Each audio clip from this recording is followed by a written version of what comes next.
About 3 months ago, I embarked on a mission to make a Battlefront 2 mock, as with the sudden resurgence of the game and the popularity for a Battlefront 3 game was going around, and I made a Endor mock. This is based on the first level of the story mode of the game, and this mock took me about a week to make, but I never actually made a video about it, and I just figured it was about time. My original plan was to make a video saying I was going to make a mock based on a random map, and I loaded up a game of Battlefront and got Endor. So I hopped into the story mode, and the first level is of course Endor, and this was the scene that I wanted to recreate. It's an Imperial installation with a TIE fighter facility. My original plan was to do 3 mocks, but I just never got around to doing it, and I never even got around to making the video, but now this video is just about the mock itself. I think it's fairly accurate to the reference images that I got of the scene, while also adding my own vehicles and minifigures to keep it more alive and less bland. The mock uses 2 crate designs that I've used in the past, but I do think they are very good crates. This one uses these 4 wedge plates with a dot in the middle to create a very nice design, and this one I made over a year ago, but it's still one that I very like. And I think they are both effective and get their point across well. In this creation, I used 3 of these crates and 4 of this one.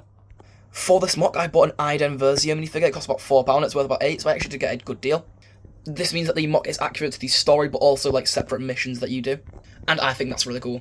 The mock uses the 2021 TIE Fighter, as it is the only one that I've gotten, but if it was up to me, I would have gone with the 2018 TIE Fighter and made this mock on a much larger scale. But it's fine, as this mock was still loads of fun to make, and it is a lot easier to make on a smaller scale. I also added the Vice Admiral Sloane minifigure from the TIE Bomber, as she is a Battlefront 2 exclusive character, so it isn't entirely inaccurate even though she wasn't on that mission. It's still nice to have another Battlefront 2 minifigure on the set. I used the 2024 Imperial dropship, as without it, it just looks awful. I kind of ran out of these tile pieces here, and it was just a bunch of tiled off terrain, and sorry, not terrain, the base. And honestly, I just don't think it looked good, so I just grabbed the nearest Imperial vehicle that I had, and I put it there, and I think it looks very good. And it makes up for the fact that I did literally just run out of tile pieces, as I was working on a Umbara mock at the time. That mock is still in progress, as I took a couple months break from that one. But it's going very well, and that is likely going to be my next mock video. I reviewed this set not long ago over on my TikTok, so you should definitely go check that out. It's just ginger_biscuit65. And let me know if a full review of this set is something you would like to see.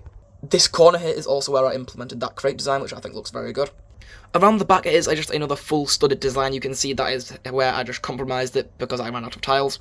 I figured it was better use making the surrounding areas look a lot better than making the underneath of the tie area look good. And it is absolutely fine, to be honest. I think maybe if I got another couple rebels though and had them hiding here, like I have them hiding behind the crates back there, that would have been quite cool as well. I do think these little stands are very well designed as well. Especially those 2 at the front, I think they look very good and they are very accurate as well. So even though the back of the model is a bit compromised, I still think it looks alright. I made a custom crate design that I think is very accurate to the source material. It wasn't very fun to make, to be honest. I prolonged it for weeks because I just didn't know what design I could go with. I was waiting on a few bricking orders to arrive, and I was also just putting it off because I just didn't know how to make it, but eventually I do think it turned out very good. It uses a lot of unique and intricate pieces, and the design isn't anything special, but I do think it's very effective and it's very accurate to the source material. This is also where I have the first rebel hiding. This minifigure is worth about £28, and it is the Captain Rex Endor minifigure. I have him hiding behind the big crate and also this little crate design, both of which I do think are very accurate. And given that it is a Endor and Rebellion assault on Endor, I think it's quite accurate to have a few rebels. Even though in the actual mission it is you trying to take back the facility and taking it back from the rebels, I do think it is also quite cool having the rebels trying to take over the facility.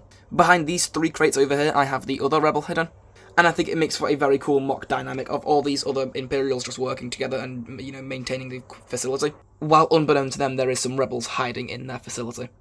Overall, this mock definitely isn't the best one I've ever made, but I do think it's one that I'm proud of. I would have liked to maybe go with 2 or 3 base plates for this mock and made it a lot bigger, but if I ran out of dark tiles on this one base plate, imagine how many I would have needed for 2 or 3. My original plan was to have 3 base plates and then have a crashed U-wing over here. I think that would have looked really cool. So I did have to cram a lot of this mock onto a single base plate, but I do think it does look good for what it is. But anyway, let me know what you think of this, and thanks for watching. Bye.